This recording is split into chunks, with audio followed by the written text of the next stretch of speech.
Hello, friends. Today's love story is that of Salim and Anarkali.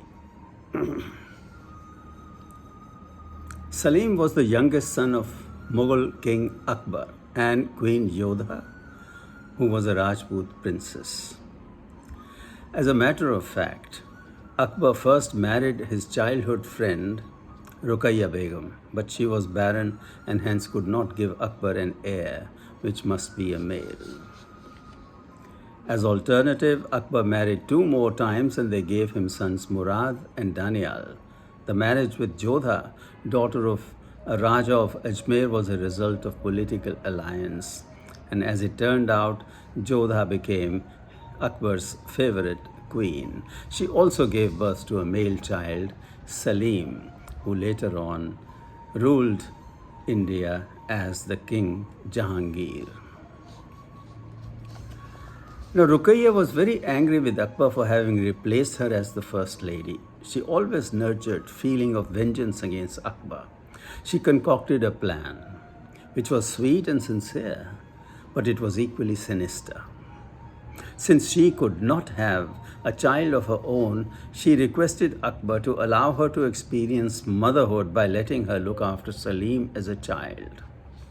Neither Akbar nor Jodha saw anything wrong with this request. Children are often encouraged to spend time with their aunts and uncles and cousins. But look at what Ruqayya Begum did.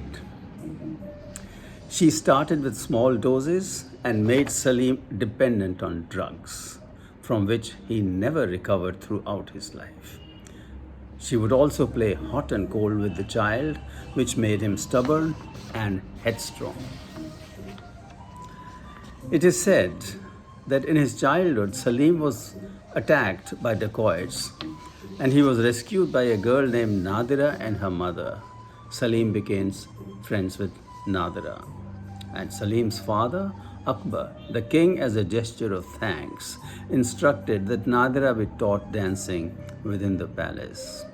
Nadira grew up into a beautiful young dancer. She was so pretty that Akbar himself gave her the name Anarkali, which means, in simple English, means pomegranate blossom. Pomegranate blossom. It was natural that living in the same palace, Salim and Anarkali would bump into each other, which they did.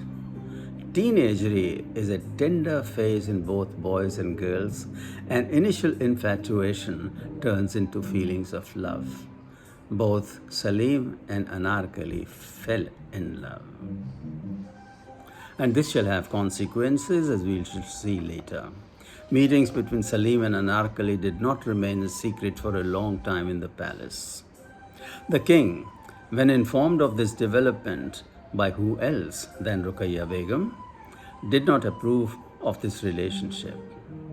His disapproval was understandable and perhaps also justified. A man of noble birth as Salim was, and successor to the Mughal Empire, could not be allowed to marry a mere dancing girl in the court. So Akbar decided to send Salim out to the south of India to learn strategies of warfare and specially to keep him away from Anarkali. He hoped that this separation would bury the seed of infatuation between the two lovers. Salim was away from Agra for 12 years.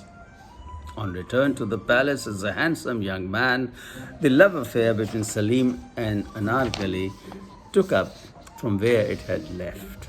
Actually, it grew even stronger, and with that also Akbar's anger and exasperation. Jodha, however, viewed the scenario differently. A mother always wants to see her children happy. Jodha strongly pleaded with Akbar that he refused to relent.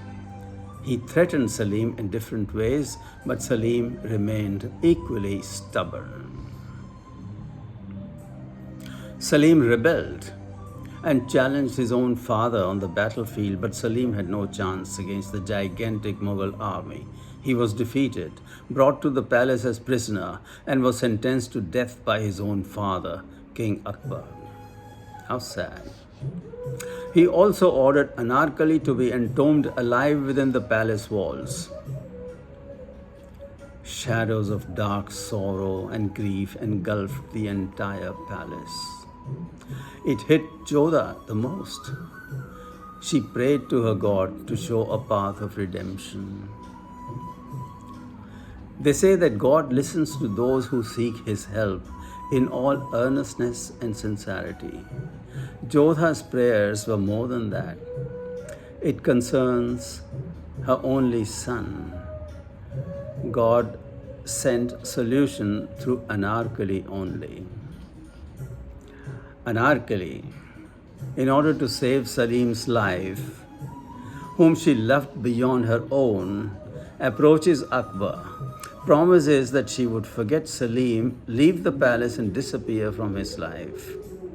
In return, she just wanted Salim, the future emperor of India, to live.